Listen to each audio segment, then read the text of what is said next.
হে আলী কামুরার বাবা, কষ্ট দিস না রে,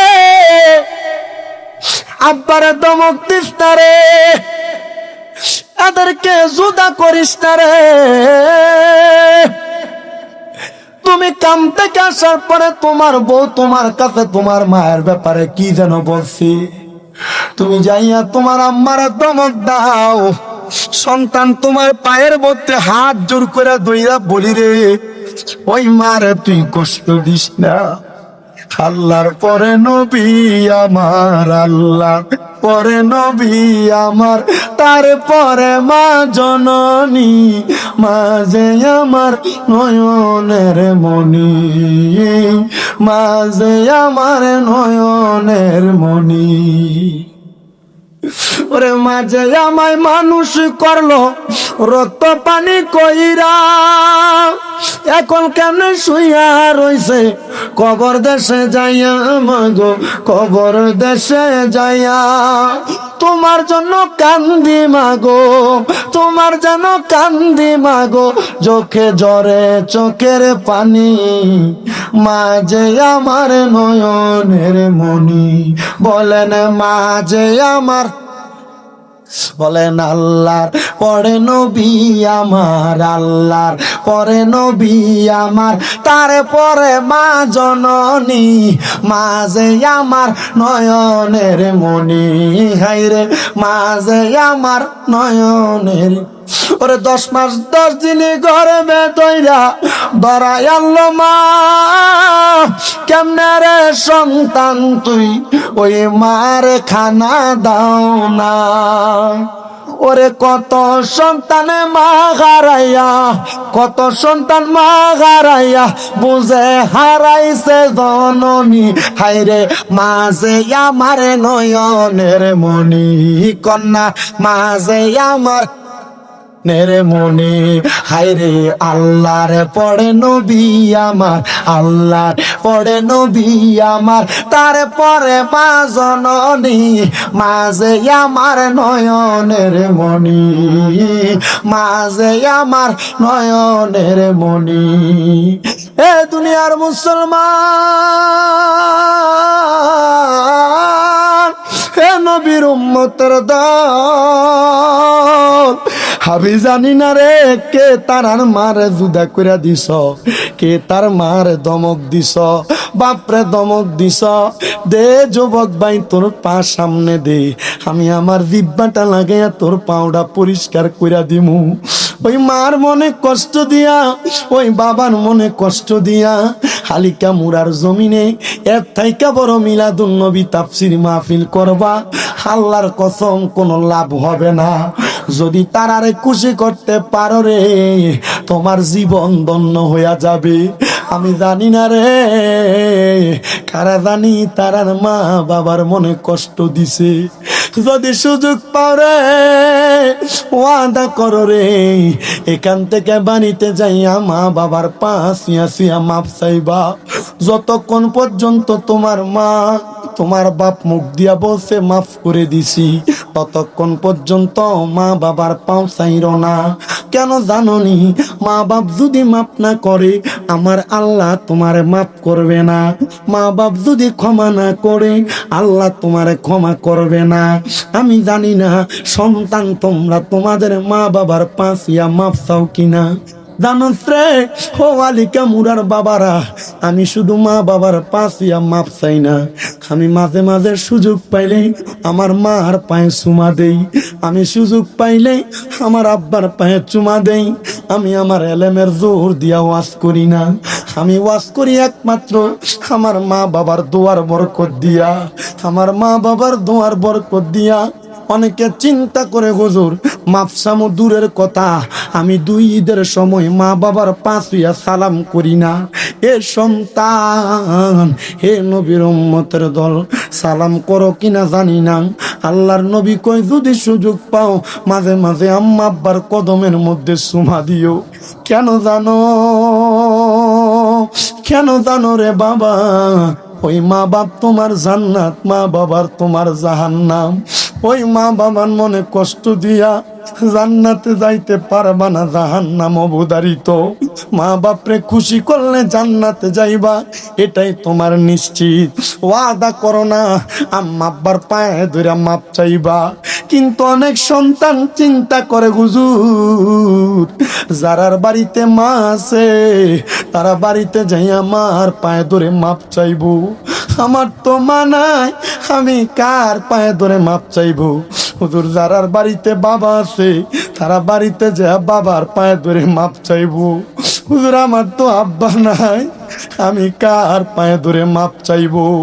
ও সন্তান, বুইলা গেছো, আব্বা ক্ষেতের মধ্যে উঠইয়া হইয়া রোয়া লাগাইতে লাগাইতে আব্বার মাজা ব্যথা হয়ে গেছে। আব্বা কাম করতে করতে আব্বার শরীরটা দুনিয়া গেছে। রাত্রবেলা পাউডারে কাঠের লগে আসারে ওই আব্বা যে কবরে গেছে, কোনোদিন ওই আব্বারে ভালোবাসো এই কথাটা মুখ দিয়া বলছনি? ভালোবাসি তোমায় বাবা, বুকটা যে যাইছি রে, তোমার কথা হৃদয় মাঝে পড়ছে বারে বারে। বাবা গো, ও বাবা, বাবা গো, ও বাবা, বাবা তুমি কেমন আছো ছোট্ট মাটির ঘরে, তোমার কথা হৃদয় মাঝে পড়ছে বারে বারে। বাবা গো, ও বাবা, বাবা গো, ও বাবা, দরজাটা খুলতে খেয়ে যাই ধোকা, বাবা বুঝি বলছে এলে নাকি খোকা। বুকের ভিতরটা লড়ে চড়ে উঠে, সবাই আছে শুধু বাবা নেই, শুধু বাবা নেই। হে যুবক, হে মুরব্বী বাবারা, প্রথম মাইক ধরার সময় প্যান্ডেল যেমন ছিল এমন নাই। এখন আর কারোর মুখের মধ্যে কথা নাই, একটাই মাত্র কারণ, এখানে অনেক সন্তানেরা বসছে যারার বাপ মা ঈদের দিনে নতুন কোনো জামা কাপড় কিনে নাই। তুমি সন্তানরে আব্বা আম্মা নতুন জামা কাপড় কিনে দিছে। বাবারে যদি প্রশ্ন করতো আপনি যদি নতুন কোনো জামা কাপড় পরেন না, বাবা এক বাক্য উত্তর দিত, এখন কি আর আমরা ঈদের বয়স আসেনি? আজ তুমি লাখ লাখ টাকার মালিক রে, কিন্তু তুমি তোমার আব্বারে 500 টাকা দিয়ে একটা লুঙ্গি কিনা পরাইতে পারো না। পরাইবা কেমনে বাবা? তোমার আব্বা জান কবরের বাসিন্দা। আল্লাহর নবী এই জন্য বলে ওয়াইকরামু সাদিকিহিমা, তোমাদের মা বাবার বন্ধু বান্ধব যদি থাকে, মার বয়সী কোনো মুরব্বী মহিলা যদি থাকে, বাপের বয়সী কোনো মুরব্বী পুরুষ যদি থাকে, তোমরা তাদেরকে এদের মতো সম্মান করবা, তাদেরকে তোমার মা বাবার মতো ইজ্জত করবা। যদি করতে পারো আল্লাহ তাআলা তোমার মা বাবার কবরে নাজাত দিবে। সাহাবাই কেরাম নবীকে প্রশ্ন করি, ইয়া রাসূলুল্লাহ, হাল বাকিয়া মিন বিররি আবওয়াইয়া শাইউন আবার রুহুমা বিহি বাদা মাউতিহিমা? নবী গো, আমার তো মা মরে গেছে, মা বাপ মারা যাওয়ার পরে আমাদের কোনো দায়িত্ব আছে কিনা? আমার নবী কয় নাম, হা দায়িত্ব আছে ইয়া রাসূলুল্লাহ। দায়িত্ব কি? বলে 1 নাম্বার আসসালাতু আলাইহিমা, মা বাপ মারা যাওয়ার পর সন্তানের 1 নাম্বার দায়িত্ব তার মা বাবার জন্য দোয়া করা। কিন্তু আমরার এলাকা এমন ফিতনা দিয়া পড়ে গেছে, জানাজার পরে দোয়া করব দূরের কথা, লাশ লইয়া দূরানি মারে। মিশকাতুল মাসাবিতে হাদিস উল্লেখ, আল্লাহর নবী বলেন ইজা সাল্লাইতুম আলাল মাইয়িতি ফাখলিসু লাহু দুআ। ইজা যখন সাল্লাইতুম তোমরা নামাজ আদায় করো, আলাল মাইয়িতি মৃত ব্যক্তির জন্য, ফাখলিসু দুআ অতঃপর খালেস নিয়তে তার জন্য দোয়া করো। কই নবী তো এই হাদিসে মাটি দেওয়ার পরে দোয়ার কথা কয় নাই। নবী কইছে জানাজার নামাজ পড়ার পরে দোয়া করার জন্য। আল্লাহর দোহাই লাগে, মা বাপ মইরা যাওয়ার পরে তোমার কাছে টাকা পয়সা ধন সম্পদ চায় না, আব্বাজিরা আম্মা আব্বার জন্য একটু খাস করে দোয়া করবা। সাহাবায়ে কেরাম বলে নবী গো আর কি দায়িত্ব? বলে ওয়াল ইস্তিগফারু লাহুমা, আম্মা আব্বার জন্য ক্ষমা প্রার্থনা করা। এখন আবার আরেক গ্রুপ বাইর হয়ে গেছে, আম্মা আব্বার লাগে হুজুর মোল্লা মুন্সি দাওয়াত দিয়া কোরআন খতম করাইলো, কয় বেদাত, কয় মুন্সিরা পড়ব, তোমার মা বাপের কি লাভ হইব? বেটা জানে না কোরআন খতম কইরা যদি দোয়া করে আল্লাহ তাআলা এই খতমে কোরআনের উসিলায় তার মা বাপরে মাফ করব। বলে সন্তান তুমি নিজে ফললে তো লাভ বেশি, লাভ কম কে কইছে? সন্তান পড়া দোয়া করব, আলেম ওলামারে দিয়ে পড়ানোর কারণ আল্লাহর কসম আপনার এলাকার হুজুরের লোক আমার দেওয়া হয়েছে না। আমরা মনে করবেন যে হয়তো এলাকাত কোরআন খতম টতম নাই, হুজুরে আমার শিখিয়ে দিছে কইবার লাগে, জি না, এগুলো বন্ধ হয়ে গেছে। আগে শবে বরাত থাকলে, শবে বরাতের আগে এলাকার ভিতরে কোরআন খতম হইতো, বাড়ি বাড়ি মসজিদের ভিতরে কোরআন খতম হইতো। আগে রমজান মাসে কবরস্থানের পাশে বসে বসে অনেকে কোরআন পড়তো শেয়ার লাগাইয়া, কথা কয় না কা, ইটা উঠতে গেছে এখন। কেন উঠছে? কারণ শয়তানে বর করছে কান্দের উপর। আমরা কথা কন না খা, আমি কারোর বিরোধিতা করি না, আমার মাহফিল আমি কারো নাম ধরে গালাগালি করি না, বকাবকি করি না।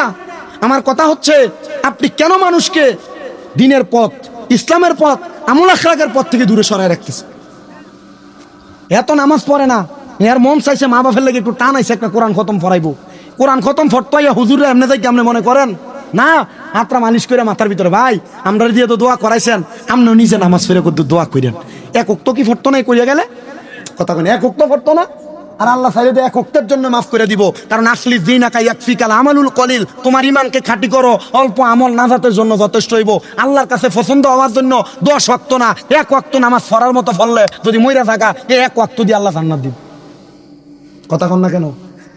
তাহলে ওয়াল ইস্তেগফারু লাহুমা, ক্ষমা প্রার্থনা করা, কোরআন খতম করা, দোয়া দুরুদ পড়া, এগুলার মাধ্যমে আপনি আপনার মা বাবার জন্য দোয়া পড়াইবেন, ক্ষমা প্রার্থনা করবেন।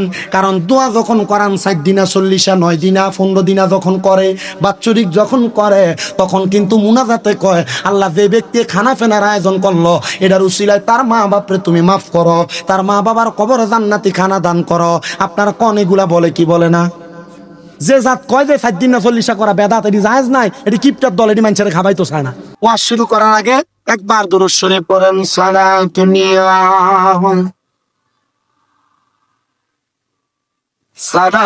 ইয়া।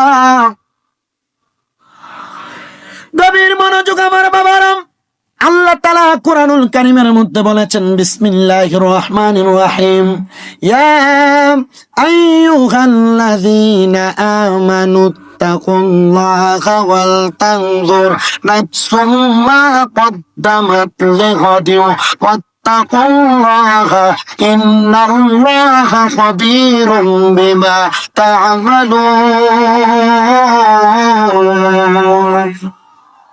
আমার আল্লাহ তাআলা বলেন, ইয়া আইয়ুহাল্লাযীনা আমানু, ওহে যারা ঈমানদার, যারা ঈমান আনয়ন করেছো, ইত্তাকুল্লাহা, তোমরা আল্লাহ তাআলাকে ভয় করো।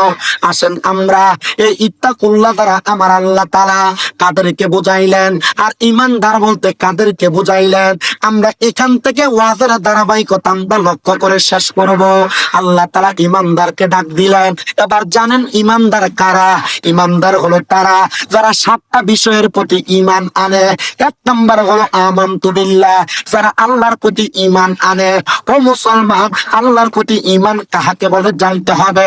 আল্লাহর প্রতি ঈমান হলো এক আল্লাহর ইবাদত করা, আল্লাহ ছাড়া কাউকে সিজদা না করা, আল্লাহ ছাড়া কারোর ইবাদত না করা, আল্লাহ ছাড়া কারোর কাছে মস্তক অবনত না করা, আল্লাহ তাআলার ওয়াহদানিয়ত, আল্লাহ তাআলার তাওহীদের প্রতি, একাত্মবাদের প্রতি বিশ্বাস রাখা, এটা হলো স্বয়ং আল্লাহ তাআলার প্রতি ঈমান।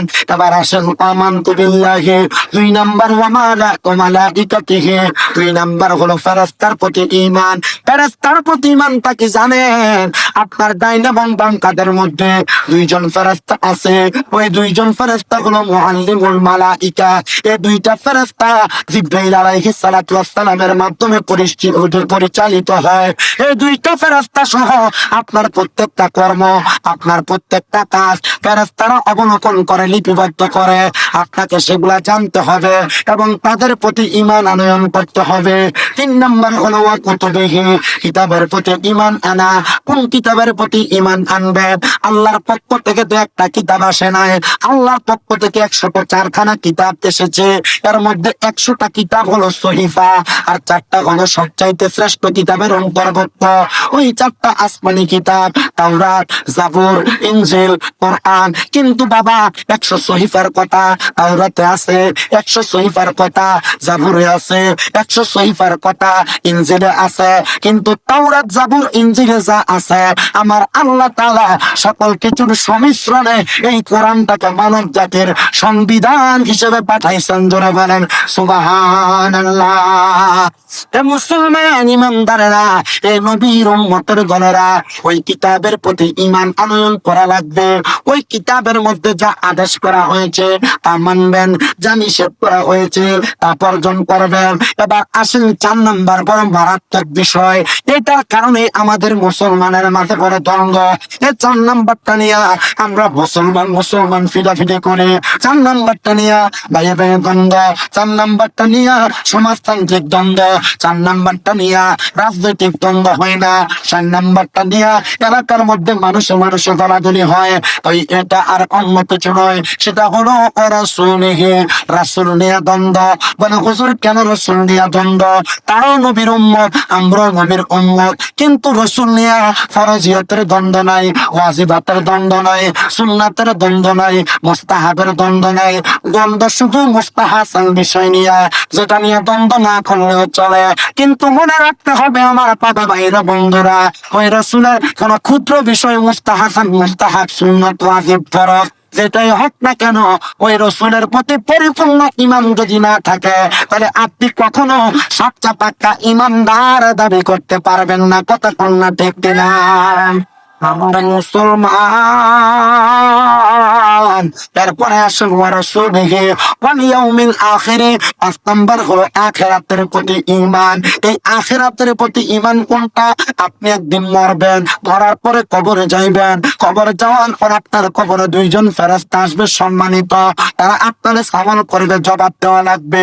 ওই কবরের মধ্যে আপনার জন্য হাসরের ময়দান আছে, আপনার জন্য ফুলসিরাত আছে, আপনার জন্য জান্নাত আছে, আপনার জন্য জাহান্নাম আছে। ওই আখিরাতকে মাইনা আপনি যদি দুনিয়াতে নামাজ পড়েন, আপনি যদি দুনিয়াতে রোজা রাখেন, আপনি যদি দুনিয়াতে হজ করেন, আপনি যদি দুনিয়াতে যাকাত দেন, আপনি যদি দুনিয়াতে আল্লাহকে ভয় করেন, আপনি যদি পরের হক মাইরা না খান, আপনি যদি সুদ না খান, আপনি যদি হারাম না খান, আপনি যদি ঘুষ না খান, আপনি যদি পরের হক মাইরা না খান, আপনি যদি মিথ্যা না বলেন, আপনি যদি খারাপ কামে না যান, আল্লাহর নবী ডাক দিয়া কোন ও আমি নবীর উম্মতের দলেরা, এই আদেশ নিষেধ মানি না, আখিরাতকে বই কই না। কেউ যদি দুনিয়ার জীবন কাটাইতে পারে, তার আখিরাত হবে সুন্দর। ওই ব্যক্তির ঠিকানা হলো জাযাউহুম ইনদা রাব্বিহিম জান্নাতু আদনিন তাজরি মিন তাহতিহাল আনহার, আল আনহারু খালিদিনা ফিহা আবাদা। জবান খুলে জোরে জোরে পড়েন সুবহানাল্লাহ। ওই ব্যক্তির ঠিকানা জান্নাত, কোন সাধারণ জান্নাত নয়। ওই ব্যক্তির ঠিকানা হলো আমার আল্লাহ তাআলার জান্নাতে আদম। সাহাবায়ে কেরাম ডাক দিয়া বলে, ইয়া রাসূলুল্লাহ, নবী গো,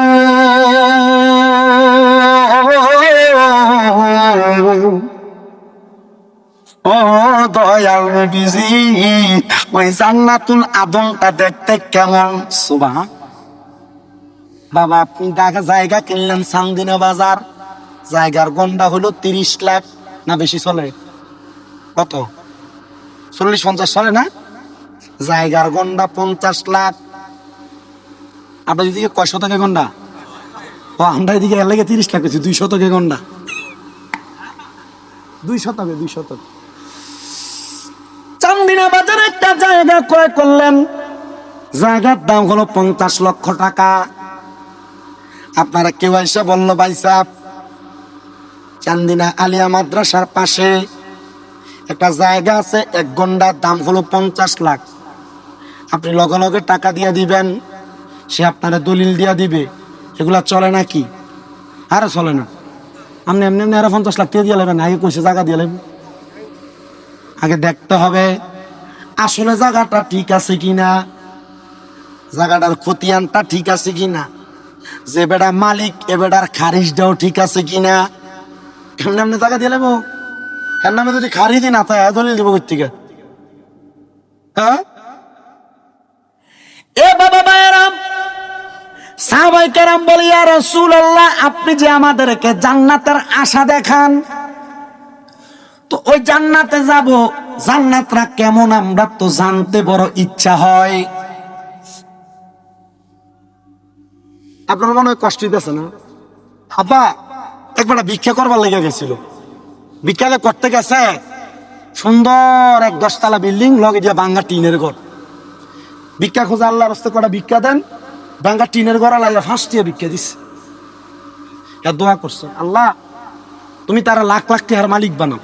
ভাঙ্গা টিনের ঘর খুব খুশি হয়ে গেছে, মা গো লাখ টাকার মালিক বানাইলে তাহলে মোটামুটি আমার ঘরটার একটু সুন্দর করা যাইব।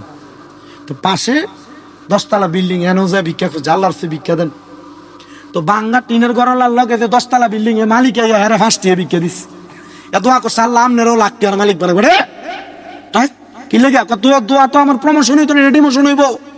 কি লেগে তুই দোয়া করছ যে লাখ টাকার মালিক বানাইতো, আমার বাড়িটা দেখছ কয়তলা? কয়তলা? 10 তলা। 10 তলার মালিক কি লাখ টাকার মালিক হলে 10 তলা না কোটি কোটি টাকার? কোটি টাকার মালিক না, ওই আপনার পাশের ঘরে 5টিয়া ভিক্ষা দেওয়া, এই দোয়াটাই করছিলাম। আপনি 5টিয়া দিচ্ছেন তো এলাকা আপনার লেগে লাখ টাকার দোয়াই করছি, যেমন টিয়া এমন দোয়া। বেটা ডরে ফকেটতে বাইর করে 500 টাকার নোট দিয়ে দিচ্ছে। আপনারা যারা এখানে আছেন, আপনারা বুঝছে আওয়াজ দিয়েন, আওয়াজ অনুযায়ী ওয়াজ হইব। আপনারা বলেন আওয়াজ অনুযায়ী ওয়াজ হইলে আপনারা আওয়াজ কি আসতে হইব না জোর হইব? কার কার আওয়াজ জোরে হবে ডান হাত তুলে দেখাই, মোহাম্মদে বাবা চৌধুরীর কাছে। হ্যাঁ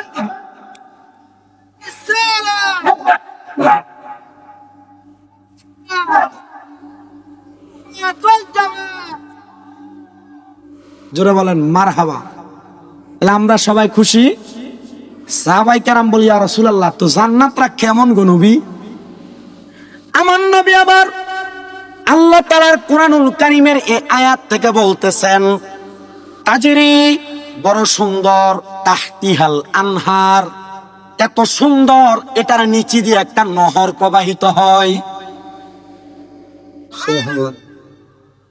তাফসীর ইবনে কাসির কুমিল্লা আলিয়া মাদ্রাসায় কামেল প্রথম বর্ষ দ্বিতীয় বর্ষে পড়ানো হয়। তাফসীরে জালালাইন শরীফ আলিম ক্লাস থেকে পড়ানো হয়।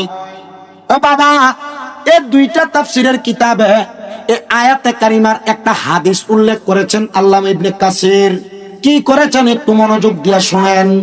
তিনি বলেন, জগতের মানুষ আমার নবীকে, নবীর সাহাবী হযরত আনাস ইবনে মালিক রাদিয়াল্লাহু তাআলা আনহু প্রশ্ন করেছে, ইয়া রাসূলুল্লাহ, নবীজি ওই জান্নাত যে এত সুন্দর বললেন, জান্নাতের নিচে দিয়ে একটা যে নদী প্রবাহিত, ওই নদীটা কিসের নদী? মারহাবা। কিসের নদী মানি? নদী মানি তো নদী যে পানি যাবে, হয় গোলা পানি নয় ক্লিয়ার টাইপের পানি। নবীজিকে সাহাবায়ে কেরাম প্রশ্ন করছে এটা কিসের নদী, তার মানে বোঝা যায় এটার ভিতর একটা বেদ আছে। কথা কইনি, আছে না নাই? সাহাবায়ে কেরাম বলে, ইয়া রাসূলুল্লাহ, এই নদীটা কেমন নদী? আমার নবী বলেন, 1 নাম্বার, এই নদীটা হলো ইন্না আতাইনা কাল কাউসার, কাউসারের পানির নদী। যেই পানি কেউ যদি একবার পান করতে পারে গো, তার হাসরের ময়দান কায়েম হওয়ার আগ পর্যন্ত, কিয়ামত হওয়ার আগ পর্যন্ত ওই ব্যক্তির পানির পিপাসা লাগবে না। সাহাবীরা কান্দে, ইয়া রাসূলুল্লাহ, এই পানি কি আমাদের নসিবে আছে? এই পানি কি আমাদের ভাগ্যে আছে? না না না, এই পানি তোমাদের না। নবী গো, কাদের? বলে যাদের অন্তরে আল্লাহ এবং তার রাসূলের প্রতি ঈমান আছে। এ বাবা, আপনি বলতেছেন আল্লাহ রাসূলের প্রতি ঈমান আছে, কিন্তু আপনার এলাকার মধ্যে আল্লাহ রাসূলকে নিয়ে মন্তব্য করা হয়, বাজে কথা বলা হয়, রাসূলের শান ও আযমতের বিরুদ্ধে কথা বলা হয়, আপনার কোনো প্রতিবাদ নাই। আল্লাহর কসম, কোন মুসলমানের ভিতরে যদি জররা পরিমাণ ঈমান থাকে, তার সামনে কোন বেঈমান মুনাফিক রাসূলের বিরুদ্ধে বলতে পারে না, ইসলাম নিয়ে কটূক্তি করতে পারে না, কোরআন নিয়ে কটূক্তি করতে পারে না। আল্লাহ এবং রাসূল কোরআন নিয়ে যারা কটূক্তি করে তারা দুনিয়ার জমিনের মধ্যে লাঞ্ছিত, আখিরাতেও লাঞ্ছিত। এবার আপনারা বলেন, যারা আল্লাহ এবং তার রাসূলকে নিয়ে মন্তব্য করে তারা কি আসলে ভালো মানুষ না শয়তানের দল?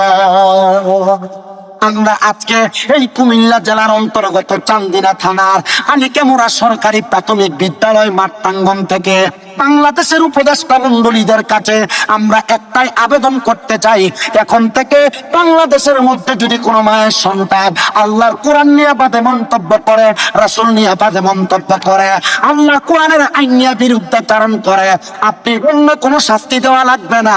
বাংলাদেশের জাতীয় মসজিদ বাইতুল মুকাররমের সামনে একটা মুনাফিক, একটা নাস্তিক, একটা বেঈমান, রাসূলের ব্যাপারে বাজে মন্তব্য করনেওয়ালা, কোরআন নিয়ে বাজে মন্তব্য করনেওয়ালা, ইসলাম বিদ্বেষীকে ফাঁসি দিয়ে দিবে। দেখবে আর কোন মায়ের সন্তান আল্লাহ নবী এবং ইসলাম নিয়ে বাজে মন্তব্য করার সাহস পাবে না।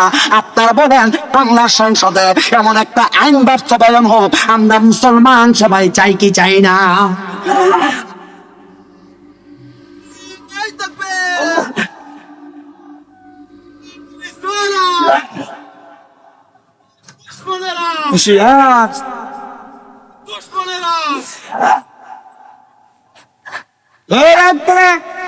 বাইরের দেশের ডলার খেয়ে কালার ফান্ডায় ইসলাম নিয়ে মন্তব্য করে, কোরআন নিয়ে মন্তব্য করে, রাসূলের শান ও আজমতের ইজ্জতের চাদর ধরে টানাটানি করে। আমরা বাংলাদেশের মুসলমান যারা সুন্নি মুসলমান, আমরা চাই বাংলাদেশের সংসদে এমন একটা আইন বাস্তবায়ন হবে, আল্লাহ রাসূলের ইজ্জতের চাদর ধরে যারা টানাটানি করে এদেরকে বাইতুল মুকাররমের সামনে ফাঁসি দিয়ে এদের ফাঁসির কার্য রাষ্ট্র ফাঁসির কার্য বাস্তবায়ন করতে হবে। সবাই চাই কি চাই? একটারা ফাঁসি দিয়ে দিলে এরপর আর একটা সাহস পাইতো। তাসলিমা নাসরিনের মতো বেহায় মহিলা বাংলাদেশ ছাড়া লাগছে, তা কয় না ছাড়া নাই। টাকলা মুরাদে বহুত কিছু করণের পরে এমপিত্ব বাতিল হয়েছে, কথা কয় না, কথা কয় না, হয়েছে না, হয়েছে না? হ্যাঁ, আমাদের কথা হলো আপনি রাজনীতি করেন, আপনার রাজনীতি আপনার কাছে, কারণ রাজনীতি আছে, রাজনীতি নাই, রাজনীতি আসবে, রাজনীতি যাবে। আল্লাহ আল্লাহ রসুল কি আসবে যাবে না থাকবে? এটা নিয়ে বাজে মন্তব্য করবেন, জিব্বাটা এটা ছিঁড়ে ফেলা হবে। ইসলাম ছিল আছে থাকবে, আল্লাহর কোরআন ছিল আছে থাকবে, রসুল ছিল আছে থাকবে, এগুলা নিয়ে বাজে মন্তব্য করা যাবে না। করা যাবে? যেই কথা বলতেছিলাম, জান্নাতের এই ইন্না আতয়না কাল কাউসারের পানি কারা পান করবে, মনে আছে? তাহলে তারা কারা? যাদের অন্তরে আল্লাহ নবীর প্রেম আছে। আল্লাহ রাসূল পাইতে আমি বায়াত হইলাম, দয়াল চান হয় না যে বদনাম, মুর্শিদ চান হয় না যে বদনাম। আল্লাহ রাসূল পাইতে আমি বায়াত হইলাম, মুর্শিদ চান হয় না যে বদনাম, দয়াল চান হয় না যে বদনাম। আল্লাহুম্মা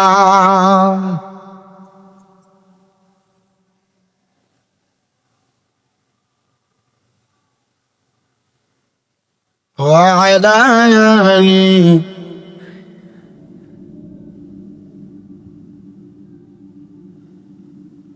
সাহাবাই কেরাম বলে, ইয়া রাসূলুল্লাহ, তাফসীর ইবনে কাসির থেকে আয়াতে কারিমা সূরা বাইয়িনার শেষ আয়াতের তাফসীরের হাদিস উল্লেখ হয়েছে যেটা। সাহাবাই কেরাম বলে, ইয়া রাসূলুল্লাহ, ইয়া হাবিবাল্লাহ, নবী গো, এবার আপনি বলেন না জান্নাতের 1 নাম্বার পানি না ইমানদাররা খাইবো, তাহলে আরেকটা কি আছে? আমার নবী বলে এবার আছে জান্নাতের পানি সারাবান তাহুরা, বড় পবিত্র পানি। ইয়া রাসূলুল্লাহ নবী গো, ওই জান্নাতের পানি কারা পান করবে? এবার আবার নবী বলতেছে ওই জান্নাতের পানি তো তারা পান করবে যারা কখনো হারাম খাবার খায় নাই, যারা কোনোদিন সুদ খায় নাই, যারা কোনোদিন গোশ খায় নাই, যারা কোনোদিন পরের হক মাইরা মাইরা খায় নাই। এবার আপনারা বলেন আমাদের এলাকায় এমন বহু লোক আছে যারা সুদের টাকা খায়, যারা গোশের টাকা খায়, যারা পরের হক মাইরা মাইরা খায়। এবার আপনারা বলেন এমন সুদখোর ঘুষখোর সমাজের মধ্যে আছে না? না। আবার বহু এলাকার মধ্যে মসজিদ কমিটির সভাপতি বানায় সুদ করবে।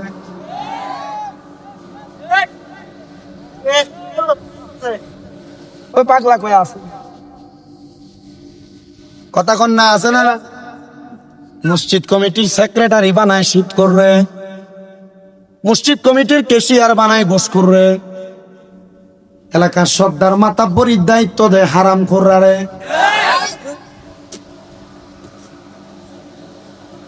আছে? ও আছে আছে, কইতাছি, শুধু একটু সময় দেন। এমন বহুত বিচারপতি আর ফতাইন আছে তলে দিয়া 500 টাকা খিস দেওয়ানোর পরে বিচার ঘুরা জায়গা। হ্যাঁ কথা কান্না আছে না নাই?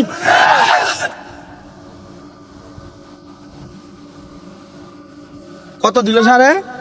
আপনি 2000 কইছেন, 500 টাকার উপরে এটি ধরি না। সরকার দনক এলাকায় এমন অনেক ফাতি নেতা আছে যারা মাত্র 10 টাকার এক কাপ চায়ের কাছে বেশ হয়ে জায়গা। আসেনি?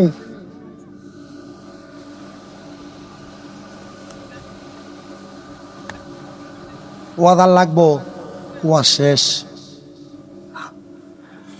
ও মুসলমান, যদি হারাম খায়া থাকো, সুদের টাকা খায়া থাকো, গোশের টাকা খায়া থাকো, পরের হক মাইরা খায়া থাকো, সাবধান সতর্ক, সুদের টাকা খায়ও না, পরের হক মেরা খায়ও না, হারাম টাকা ঘুষের টাকা খায়ও না। যদি এটা করো আমার আল্লাহ তাআলার কাছে জবাব দেওয়া লাগবে। বলে হুজুর কেমনে, কিভাবে জবাব দেওয়া লাগবে? ও নবীর উম্মত, আশিক রাসূল আমার ভাই বাবারাম, জবাবটা এভাবে দিবা। রহমাতুল লিল আলামিন নবী আমার বলতেছেন, যদি কোনো মানুষ সুদ খায়, যদি কোনো মানুষ ঘুষ খায়, কোনো মানুষ হারাম খায়, আমি নবী মেরাজে যাওয়ার পরে আমি তাকে দেখলাম এক জাতের মানুষ জাহান্নামের মধ্যে, যাদের পেটটা কালবুয়ুতিন ঘরের মতো। কিসের কথা কয় না? কিসের মতো? কালবুয়ুতিন ঘরের মতো। নবী গো, তারা কারা? বলে সুদখোর যারা, ঘুষখোর যারা, হারামখোর যারা, তাদের পেটটাই কালবুয়ুতিন ঘরের মতো। ও দয়ার নবী, বুঝতে পারলাম ঘরের মতো। আর কি অবস্থা? বলে তাদের পেটের মধ্যে কামড় দেয়। সুদখোরেরা সুদ খাইবি, খাইতে থাক, তবে কবরে গেলে পেটটা ঘরের মতো যাইব গা, হাঁটতে পারবা না। কবরের মধ্যে পেটের মধ্যে তোমার সাপে দংশন করবে, চলতে পারবা না। এই জন্য আপনারা বলেন জান্নাতের সারা বন্ত ঘুরে পান করার জন্য আমাদের সবাইকে এমন হারাম থেকে বেঁচে থাকার দরকার আছে না? না মুসলমান, এবার আছে আরেকটা জান্নাতের পানি। ও নবী গো, সেই পানিটা কোনটা? বলে ওই পানিটা হলো জান্নাতের লাবান, মানে জান্নাতের লাবান, জান্নাতের দুধ। ও নবী, জান্নাতের দুধরা কে পান করবে? বলে জান্নাতের দুধ পান করবে তারা যারা কখনো পরের হক মাইরা খায় নাই। পরের হক কোনটা? আপনার ভাই মারা গেছে, বাতিজার জমি বোঝায়া দেন নাই। আপনার মা বাপ মারা গেছে, বোনের হক কামাত দিয়া দেন নাই। আপনারা কোন এমন জাতের মানুষ আছে না? নাই। মা বাপ মারা যাওয়ার পরে বোনের হকটা বুঝাইয়া দেয় না, ভাইয়ের মতো করে চলে, ছোট ভাইয়ের হকটা বুঝাইয়া দেয় না। বড় ভাইয়ের 10টা ফুট, ছোট ভাইয়ের 2টা মাইয়া থাকার কারণে জুলুম করে, তার হকটা তারে বুঝাইয়া দেয় না। ও আপনারে, যদি কোনো মানুষের 1 স্তবক জমি তুমি দখল করো, 100টা পরিমাণ জমি দখল করো, তাইলে আল্লাহ তাআলা তোমাকে 7 জমিনের পরিমাণ 7 স্তবক জমি তোমার গর্দানের মধ্যে ঝুলিয়ে দিবে। কবরে যাওয়ার পর গর্দান উঠে দাঁড়াই বাড়াইতে পারবা না। সেই ব্যক্তির জমি খাইলা তার সামনে তোমার মস্তক অবনত থাকবে। যদি জান্নাতের মধু জান্নাতের দুধ পান করতে চাও তাইলে তুমি কোনোদিন পরের হক খাইও না, কাউরে ওজনে কম দিও না, কারোরে মিথ্যা বইলা মাল দেখছো না, কারণ অনুমতি ছাড়া গাছের আম জাম চুরি কইরো না, কারণ অনুমতি ছাড়া ক্ষেতের থেকে গাছের নিচে করে মুনা চুরি করো না। আপনারা কোনে মনে যাইতে মার্কা চোর স্যাচর সোনার বাংলাদেশে আছে না না?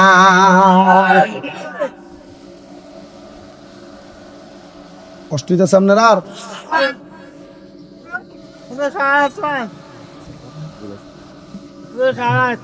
40 মিনিট অলরেডি হয়ে গেছে। কেমনে গেছি কে সময় আমি ডেটার পাইতেছি না। আর আধা ঘন্টা বইবে। আজি আছেন? তোমরা তো কইবে সারা নাই।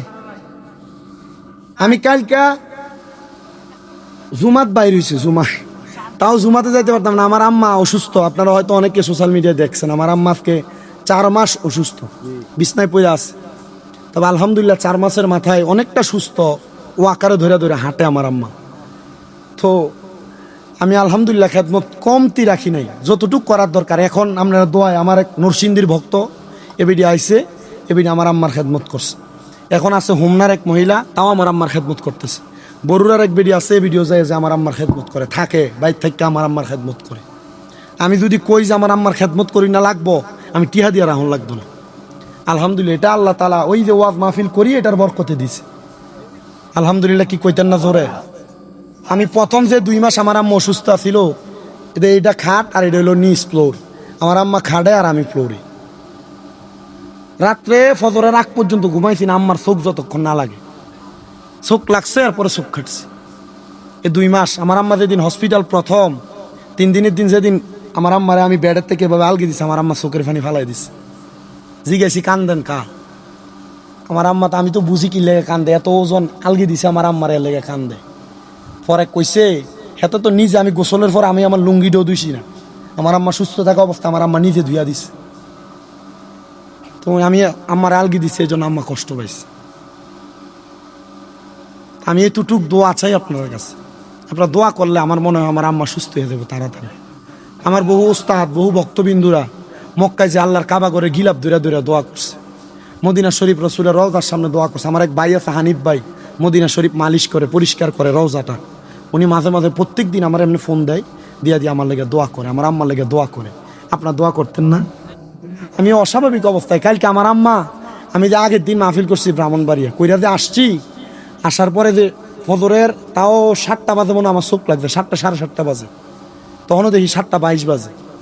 তখন আমার আম্মা 12:30 বাজে এই ওয়াকাত দিয়ে ঠেস দিয়ে দিয়ে আমার ডাক দে, কিতারে একজন আমার সরাই দিনা যাচ্ছে ওডস না দি। 12:30 বাজে তাড়াতাড়ি উঠা কোনো রকম পাঞ্জাবি গায়ে দিয়া পাগড়ি পরে দৌড়ে গেছে। জুমা শেষ কইরা মসজিদের দাওয়াত শেষ কইরা আবার জুলুসা ছিল কুমিল্লা টাউন হলে, এই জুলুসে গেছি। এখান থেকে আইয়া মসজিদে জুমান মিলাদুন্নবীর মাহফিল ছিল, শেষ করছি। কইরা আগে যে মসজিদে নামাজ পড়াইতাম হজরত পাড়া, ওই এলাকায় মিলাদুন্নবীর মাহফিল শেষ করছি। যাই আবার ওই আম্মুর লগে কথা কয়ে ঘুমাইতে ঘুমাইতে ফজরের পর আজকে ওইটা আবার শাহপুর দরবারের জুলুস, রেজবিয়া দরবারের তারা করছে। এই জুলুসে এখান থেকে শরিক হইয়া আপনার রেহান আইছে। শরীরের একটা ধারাবাহিকতা আমি শুনছি, মানে আবুল বাসার ফারুকি সাহেব জন ওয়াজ করে, এবার বয়স বুড়া গলা জোয়ান। আর আমি বেশি বেশি ওয়াজ করতে করতে আমার বয়স জোয়ান গলা বুড়া, আমার বয়স জোয়ান গলা বুড়ো হয়ে গেছে। প্রত্যেক দিন মাহফিল করিয়া কুলায় না শরীরে। তবু আল্লাহ তাআলা যতটুক দিচ্ছে আমি চেষ্টা করি অল্প সময় মানুষকে 2-1টা কথা বলতে। আপনারা বলেন এতক্ষণ পর্যন্ত যে কথাগুলো বলছি, এই কথাগুলোর উপর যদি আমরা আমলি জিন্দেগিতে বাস্তবায়ন করি, আমরা মরার পরে জান্নাত পাওয়া নিশ্চিত না? ও আজকে আপনি সাজানো লাগে মিয়া? আপনার এলাকায় মসজিদ কয়টা? আলিকামুরা বহুত মসজিদ আছে না? এই আলিকামুরা যতলা মসজিদ প্রতি জুমায় 2 ইমাম সাহেব কোনো না কোনো বিষয়ের উপর ওয়াজ করে। আপনারা যদি ইমাম সাহেবের আলোচনা করা এই বিষয়গুলোর উপর আমল করতেন, আলিকামুরা একবারে বান্দা থাকতেন, আল্লাহর বন্ধু হয়ে যেতেন আর আল্লাহর অলি হয়ে যেতেন। এখন তো অলি হয়েছেন না, কারণ ওয়াজ করে ঠিক, এখান দিয়ে ঢুকান ওইখান দিয়ে বাইর করেন, অলির নামে বলি হয়ে বই রয়েছেন, একটা আমল করে না। আপনারা বলেন আমরা সব ওয়াজ মাহফিলগুলা আমলে জিন্দেগিতে বাস্তবায়ন করার দরকার আছে না নাই? তাহলে পরের হক খাওয়া যাবে, জমি দখল করা যাবে, ওজনে কম দেওয়া যাবে, কারোর গাছের ফল ফুল নিজে নিজে সিরিয়াল হয়ে চলে যাওয়া যাবে, সাবধান সতর্ক।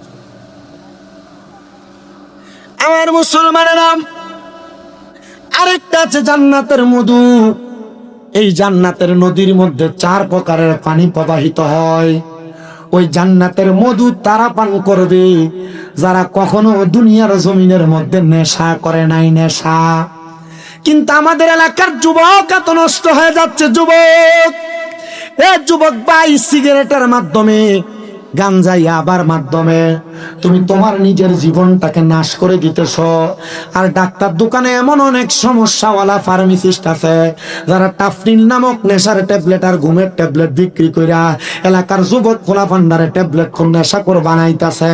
আপনারা বলেন, এমন সমাজের মধ্যে খারাপ মানুষ আছে না নাই? এ যুবক ভাই, এ মুরব্বী বাবা, এ আমার এলাকার যুবক ভাইরা, নেশার দিকে যাও না। মনে রাখবা, এই নেশা বড় মারাত্মক জিনিস। এটা তোমার জীবনকে নাশ করে দিবে। এই নেশা নামক গজবটা বহু পরিবার নষ্ট করে দিছে, বহু মেয়েদেরকে তালাক পাট্টা বানাইছে। এই নেশার কারণে বহু ছেলে তাদের মার গায়ে হাত তুলছে। এই নেশার কারণে বহু ছেলে তাদের বাবার গায়ে হাত তুলছে। এই নেশার কারণে বহু ছেলেরা চুরি চামারি শিখছে। আল্লাহর দোহাই লাগে রে বাবারা, ওই নেশার কাছে তোমরা যাও না। নেশা করার কারণে তোমার ঈমান বিনষ্ট হয়ে যাবে। আল্লাহর নবী বলেন, 3 সময়ে 3 প্রকার ব্যক্তির ঈমান থাকে না। মনে রাখতে হবে, 3 সময় 3 প্রকার ব্যক্তির ঈমান থাকে না। 1 নাম্বার, কোন মানুষ যদি নেশা করে, মদ পান করে, গাঞ্জা ইয়াবার মাধ্যমে নেশা করলে, নেশা করে যখন নেশা করে, ওই নেশা করে নেশা করা অবস্থায় ঈমান থাকে না। যতক্ষণ পর্যন্ত সে কালেমা না পড়ে, ততক্ষণ পর্যন্ত তার ঈমান তার কাছে ফিরে আসে না। এই জন্য আপনাদেরকে মনে রাখতে হবে, যারা নেশা করে তাদের ঈমান থাকে না। তাহলে যারা বেঈমান, তার লগে আমার কোনো সম্পর্ক নাই।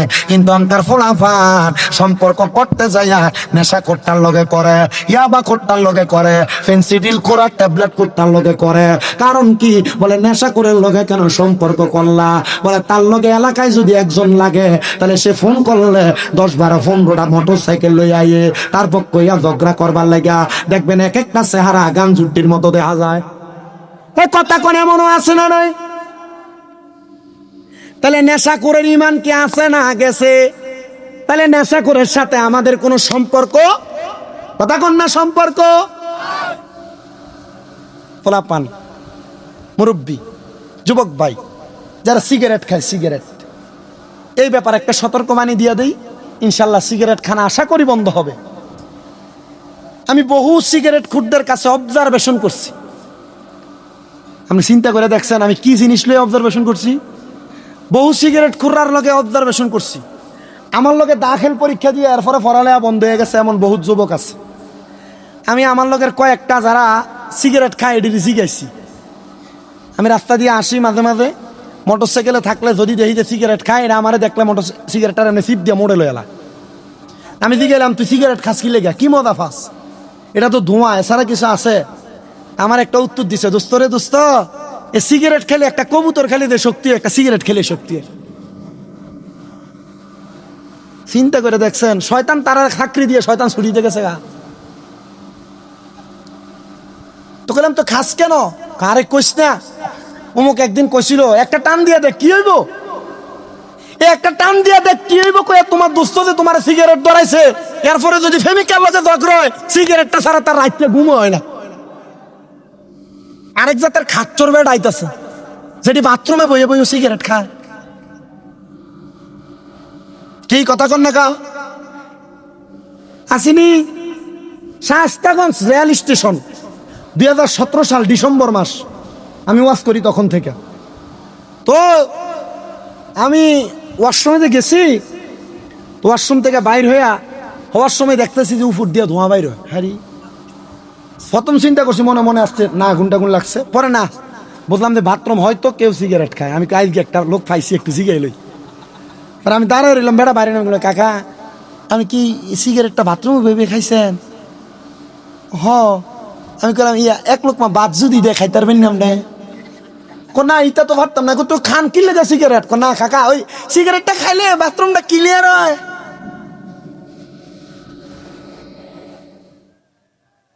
না না, চান্দিনা থানায় এর মধ্যে সিগারেট খুন নাই। নাই নাই নাই নাই, আছে। শুনেন, যারা সিগারেট খান, বিড়ি খান, আপনারা শুনেন আল্লাহর নবীজির হাদিস শরীফ। নবী বলেন, তোমরা যদি জাহান্নামী মানুষ দেখতে চাও তাহলে তোমরা তাদের দিকে তাকাও যাদের মুখের মধ্যে আগুন থাকে, আগুন। আমি জাস্টিফাই করে দেখলাম দুনিয়াতে আর কারোর মুখে আগুন থাকে না, যারা মুখে সিগারেট লয়ারা হেডির মুখের মধ্যেই আগুন থাকে। তাহলে জাহান্নামী চিনার উপায় পেয়ে গেলাম বাবা। সিগারেট নামক মারাত্মক জিনিস খেয়ে তুমি আগুনটা মুখে লইয়া জাহান্নামী হয় না। এবার আপনারা বলে, আমরা সবাই এগুলা থেকে বাঁচার দরকার আছে না নাই? মুসলমান ইমানদারেরা, তাহলে কয় সময় কয় ব্যক্তির ইমান থাকে না? আপনাদের কথা কন না। আমি ওয়াজ বেশিক্ষণ করবো না তো, আমি অল্পই ওয়াজ করবো। আমি এতক্ষণ যে ওয়াজগুলো করছি, আমি কইছি না একটা কোরআন আয়াত একটা হাদিস। কোরআন আয়াতটা শেষ, ওয়াজ শেষ।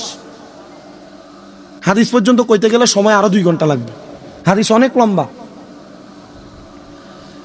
তাহলে 1 নাম্বার, কোন নেশাখোর যখন নেশা করে তার কি থাকে না? ইমান থাকে না। তাহলে বেঈমানের সাথে আমাদের কোনো সম্পর্ক নাই, তাহলে নেশাখোরের সঙ্গে আমাদের কোনো সম্পর্ক থাকবে না। এবার আসেন 2 নাম্বার, কোন চোর যখন চুরি করে তখন ওই চোরের ইমান থাকে না। আব্বাজিরা ব্যবসা করতে যে মিছা কথা কনি দেয় একটা চুরি। ও বাবা, পরের হক মাইরা খাওয়া নই আসে, এটা একটা চুরি। এজন্য কোন চোর যখন চুরি করে তখন তার ইমান থাকে না। যতক্ষণ না সে ইমান আনে ততক্ষণ পর্যন্ত তার ইমান থাকে না। মনে রাখতে হবে, এই জন্য কখনো চুরি করা যাবে না, না বইয়া কারো সম্পদ লচ্চর করা যাবে না, লাড়ানো যাবে না। আব্বুজিরা গো, মনে রাখতে হবে এটা আমাদের ইমানের দৌলত। তাহলে চুরি থেকে আমাদের সবাইকে বাঁচার দরকার আছে না নাই? নেশাখোর, চোর। 3 নাম্বার, কোন জিনাখোর যখন জিনা করে, কি করে? কোন জিনাখোর যখন জিনা করে, বউ আছে, অবৈধ সম্পর্ক, বউ থাকার পরেও কোন জিনাখোর যখন জিনা করে, এ জিনা করার কারণে, জিনা করার সময় তার ইমান থাকে না। এ বাবা, এ চান্দিনা আলিকা মুরার বাবারা, এজন্য এই পত্রটাইতে আমাদেরকে বাইসা থাকা লাগবে।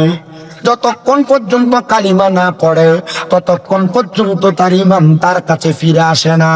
এবার আপনারা বলেন, আমাদের সবাইকে এই 3টা কাজ বর্জন করার দরকার আছে না নাই? তো বলছিলাম আখেরাতের কথা। আখেরাতের মধ্যে আল্লাহ তাআলা জান্নাত দিবে, ওই জান্নাতের নিয়ামতের কথা। এবার আসুন বাবারা, ওই আখেরাতের প্রতি ঈমানের পরে আল্লাহর নবী বলেন, ওয়াল ইয়াউমিল আখিরি ওয়াল কদরি খায়রিহি ওয়া শাররিহি। আরেকটা বিষয় হইল তাকদীরের ভালো এবং মন্দর প্রতি ঈমান আনা। আপনি এলাকার মধ্যে বাস করেন, আপনার ডাইনে একজন বাস করে, আপনার বামে একজন বাস করে। ওয়াল কদরি খায়রিহি ওয়া শাররিহি, তাকদীরের ভালো এবং মন্দের প্রতি ঈমান হইল আপনি মাসে 300 টাকা কামাই করেন, কিন্তু আপনার ছোট ভাই মাসে 3000 কামাই করে। আবার আপনার আরেক ছোট ভাই বিদেশ যায় মাসে 3 লাখ কামাই করে।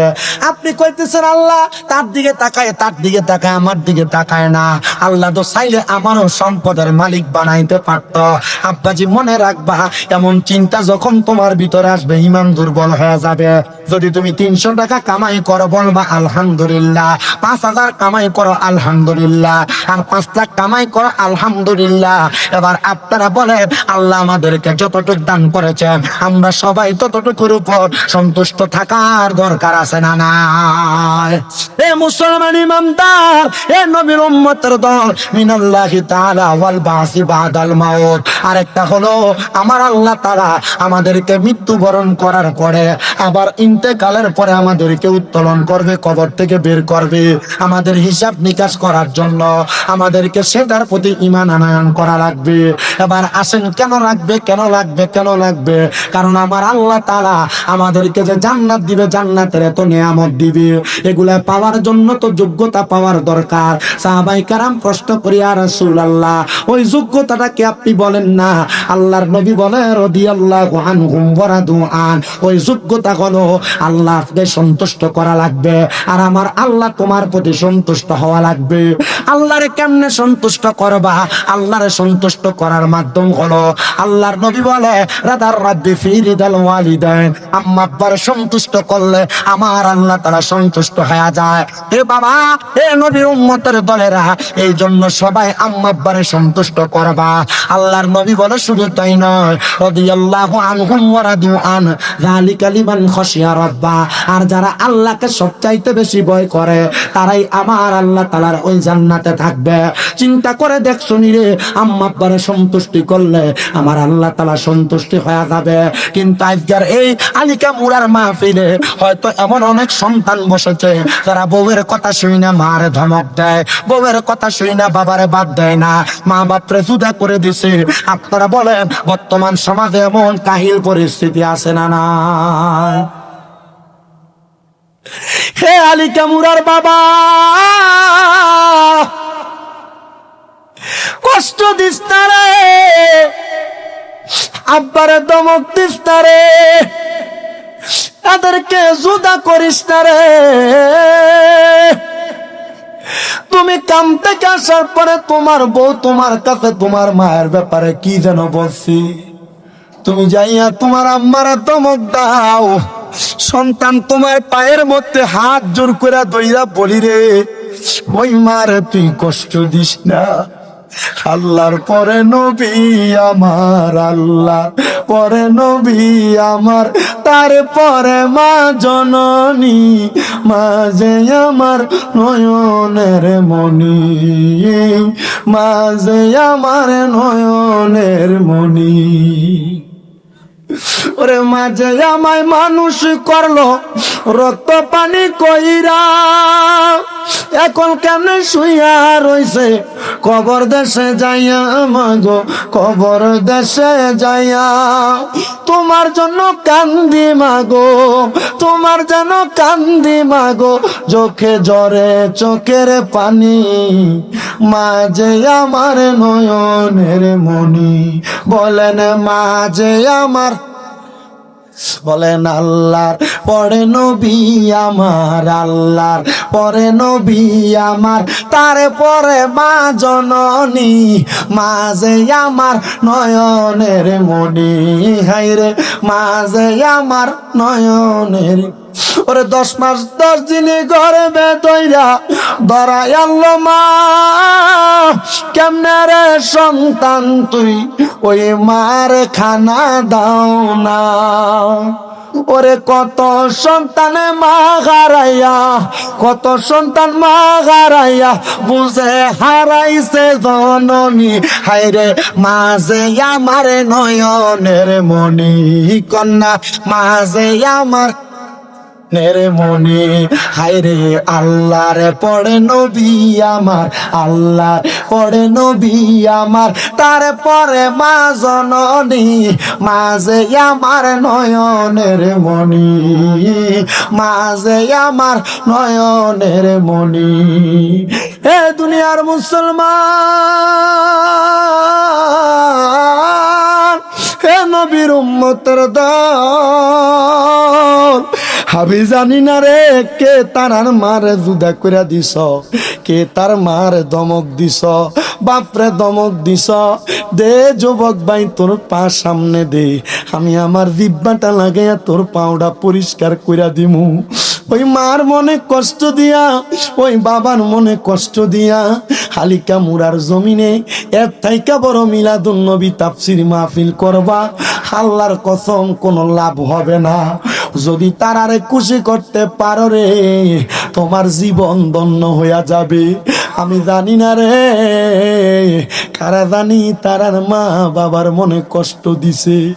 যদি সুযোগ পাও রে ওয়াদা করো রে এখান থেকে বাড়িতে যাইয়া মা বাবার পা সিয়া মাপ চাইবা। যতক্ষণ পর্যন্ত তোমার মা তোমার বাপ মুখ দিয়া বলছে মাফ করে দিছি, ততক্ষণ পর্যন্ত মা বাবার পাও চাইরো না। কেন জানোনি? মা বাপ যদি মাফ না করে আমার আল্লাহ তোমারে মাফ করবে না। মা বাপ যদি ক্ষমা না করে আল্লাহ তোমারে ক্ষমা করবে না। আমি জানি না সন্তান তোমরা তোমাদের মা বাবার পাশিয়া মাফ চাও কিনা। জানোস রে ও আলিকা মুরার বাবারা, আমি শুধু মা বাবার পাশিয়া মাফ চাই না, আমি মাঝে মাঝে সুযোগ পাইলে আমার মার পায়ে চুমা দেই, আমি সুযোগ পাইলে আমার আব্বার পায়ে চুমা দেই। আমি আমার এলেমের জোর দিয়া ওয়াজ করি না, আমি ওয়াজ করি একমাত্র আমার মা বাবার দোয়ার বরকত দিয়া, আমার মা বাবার দোয়ার বরকত দিয়া। অনেকে চিন্তা করে হুজুর মাফসামু দূরের কথা, আমি 2 ঈদের সময় মা বাবার পাশ হইয়া সালাম করি না। হে সন্তান, হে নবীর উম্মতের দল, সালাম করো কিনা জানি না। আল্লাহর নবী কয় যদি সুযোগ পাও মাঝে মাঝে আম্মা আব্বার কদমের মধ্যে চুমা দিও। কেন জানো? কেন জানো রে বাবা? ওই মা বাপ তোমার জান্নাত, মা বাবার তোমার জাহান্নাম। ওই মা বাবার মনে কষ্ট দিয়া জান্নাতে যাইতে পারবা না, জাহান্নাম অবধারিত। মা বাপরে খুশি করলে জান্নাতে যাইবা, এটাই তোমার নিশ্চিত। ওয়াদা করো না আম্মা আব্বার পায়ে ধরে মাপ চাইবা। কিন্তু অনেক সন্তান চিন্তা করে হুজুর যারার বাড়িতে মা আছে তারা বাড়িতে যাইয়া মার পায়ে ধরে মাপ চাইবো। আমার তো মা নাই, আমি কার পায়ে ধরে মাপ চাইবো? হুজুর যারার বাড়িতে বাবা আছে তারা বাড়িতে যাইয়া বাবার পায়ে ধরে মাপ চাইবো।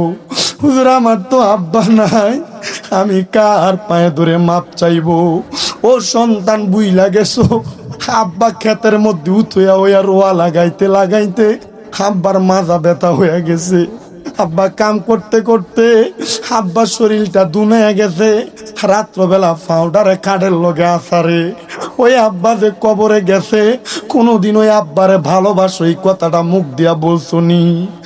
ভালোবাসি তোমায় বাবা, বুকটা যে যাইছি রে, তোমার কথা হৃদয় মাঝে পড়ছে বারে বারে। বাবা গো ও বাবা, বাবা গো ও বাবা, বাবা তুমি কেমন আছো ছোট্ট মাটির ঘরে, তোমার কথা হৃদয় মাঝে পড়ছে বারে বারে। বাবা গো ও বাবা, বাবা গো ও বাবা, দরজাটা খুলতে খেয়ে যাই ধোকা, বাবা বুঝি বলছে এলে নাকি খোকা। বুকের ভিতরটা লড়ে চড়ে উঠে, সবাই আছে শুধু বাবা নেই, শুধু বাবা নেই। এ যুবক, হে মুরব্বী বাবারা, প্রথম মাইক ধরার সময় প্যান্ডেল যেমন ছিল এমন নাই। এখন আর কারোর মুখের মধ্যে কথা নাই, একটাই মাত্র কারণ, এখানে অনেক সন্তানেরা বসছে যারা বাপ মা ঈদের দিনে নতুন কোনো জামা কাপড় কিনে নাই। তুমি সন্তানরে আব্বা আম্মা নতুন জামা কাপড় কিনে দিছে। বাবারে যদি প্রশ্ন করত আপনি যদি নতুন কোনো জামা কাপড় পরেন না, বাবা এক বাক্য উত্তর দিত এখন কি আর আমরা ঈদের বয়স আসেনি? আজ তুমি লাখ লাখ টাকার মালিক রে, কিন্তু তুমি তোমার আব্বারে 500 টাকা দিয়ে একটা লুঙ্গি কিনা পরাইতে পারো না। পরাইবা কেমনে বাবা? তোমার আব্বা জান কবরের বাসিন্দা। আল্লাহর নবী এই জন্য বলে ওয়াইক্রামু সাদিকিহিমা, তোমাদের মা বাবার বন্ধু বান্ধব যদি থাকে, মার বয়সী কোনো মুরব্বী মহিলা যদি যদি থাকে, বাপের বয়সী কোনো মুরব্বী পুরুষ যদি থাকে, তোমরা তাদেরকে এদের মতো সম্মান করবা, তাদেরকে তোমার মা বাবার মতো ইজ্জত করবা। যদি করতে পারো আল্লাহ তাআলা তোমার মা বাবার কবরে নাজাত দিবে। সাহাবায়ে কেরাম নবীকে প্রশ্ন করিয়া, রাসূলুল্লাহ হাল বাকিয়া মিন বিররি আবওয়াইয়া শাইউন আবার রুহুমা বিহি বাদা মাউতিহিমা। নবী গো, আমার তো মা মরে গেছে, মা বাপ মারা যাওয়ার পরে আমাদের কোনো দায়িত্ব আছে কিনা? আমার নবী কয়, নাম, হ্যাঁ দায়িত্ব আছে ইয়া রাসূলুল্লাহ। দায়িত্ব কি? বলে, 1 নাম্বার আসসালাতু আলাইহিমা, মা বাপ মারা যাওয়ার পর সন্তানের 1 নাম্বার দায়িত্ব তার মা বাবার জন্য দোয়া করা। কিন্তু আমরার এলাকা এমন ফিতনা দিয়া পড়ে গেছে, জানাজার পরে দোয়া করব দূরের কথা, লাশ লইয়া দূরানি মারে। মিশকাতুল মাসাবিতে হাদিস উল্লেখ, আল্লাহর নবী বলেন, ইজা সাল্লাইতুম আলাল মাইয়িতি ফাখলিসু লাহু দুআ। ইজা যখন সাল্লাইতুম তোমরা নামাজ আদায় করো, আলাল মাইয়িতি মৃত ব্যক্তির জন্য, ফাখলিসু দুআ অতঃপর খালেস নিয়তে তার জন্য দোয়া করো। কই নবী তো এই হাদিসে মাটি দেওয়ার পরে দোয়ার কথা কয় নাই। নবী কইছে জানাজার নামাজ পড়ার পরে দোয়া করার জন্য। আল্লাহর দোহাই লাগে, মা বাপ মইরা যাওয়ার পরে তোমার কাছে টাকা পয়সা ধন সম্পদ চায় না, আব্বাজিরা আম্মা আব্বার জন্য একটু খাস করে দোয়া করবা। সাহাবায়ে কেরাম বলে, নবী গো আর কি দায়িত্ব? বলে, ওয়াল ইস্তিগফারু লাহুমা, আম্মা আব্বার জন্য ক্ষমা প্রার্থনা করা। এখন আবার আরেক গ্রুপ বাইর হয়ে গেছে, আম্মা আব্বার লাগে হুজুর মোল্লা মুন্সি দাওয়াত দিয়া কোরআন খতম করাইলো, কয় বেদাত, কয় মুন্সিরা পড়ব, তোমার মা বাপের কি লাভ হইব? বেটা জানে না কোরআন খতম কইরা যদি দোয়া করে আল্লাহ তাআলা এই খতমে কোরআনের উসিলায় তার মা বাপরে মাফ করব। বলে, সন্তান তুমি নিজে ফললে তো লাভ বেশি, লাভ কম কে কইছে? সন্তান পড়া দোয়া করব, আলেম ওলামারে দিয়ে পড়ানোর কারণ হয়। আল্লাহর কসম, আপনার এলাকার হুজুরের লোক আমার দেওয়া হয়েছে না। আমরা মনে করবেন যে হয়তো এলাকাত কোরআন খতম টতম নাই, হুজুরে আমার শিখিয়ে দিছে কইবার লাগে, জি না, এগুলো বন্ধ হয়ে গেছে। আগে শবে বরাত থাকলে, শবে বরাতের আগে এলাকার ভিতরে কোরআন খতম হইতো, বাড়ি বাড়ি মসজিদের ভিতরে কোরআন খতম হইতো। আগে রমজান মাসে কবরস্থানের পাশে বসে বসে অনেকে কোরআন পড়তো শেয়ার লাগাইয়া, কথা কয় না কা? ই তো উঠতে গেছে এখন। কেন উঠছে? কারণ শয়তানে বর করছে কান্দের উপর। আমরা কথা কন না খা, আমি কারোর বিরোধিতা করি না, আমার মাহফিল আমি কারো নাম ধরে গালাগালি করি না, বকাবকি করি না। আমার কথা হচ্ছে, আপনি কেন মানুষকে দিনের পথ, ইসলামের পথ, আমল আখলাকের পথ থেকে দূরে সরায় রাখতেছে? এত নামাজ পড়ে না, এর মন চাইছে মা বাপের লেগে একটু টান আইছে একটা কোরআন খতম পড়াইবো। কোরআন খতম ফটতাইয়া হুজুরে এমনি যাই আপনি মনে করেন না? হাতটা মালিশ করে মাথার ভিতরে, ভাই আমরা দিয়ে তো দোয়া করাইছেন, আপনিও নিজে নামাজ ফেরে করতে দোয়া করেন। এক উক্ত কি ফটতো নাই করিয়া গেলে? কথা কেন এক উক্ত ফটতো না?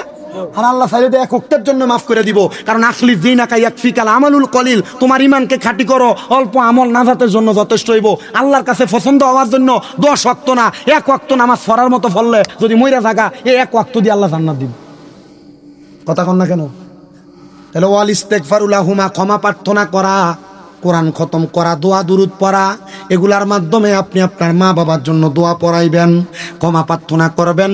কারণ দোয়া যখন করান 7 দিনা 40 9 দিনা 15 দিনা যখন করে, বাৎসরিক যখন করে, তখন কিন্তু মুনাজাতে কয়, আল্লাহ যে ব্যক্তি খানা ফেনার আয়োজন করলো, এটার উসিলায় তার মা বাপরে তুমি মাফ করো, তার মা বাবার কবরে জান্নাতি খানা দান করো। আপনারা কন এগুলা বলে কি বলে না?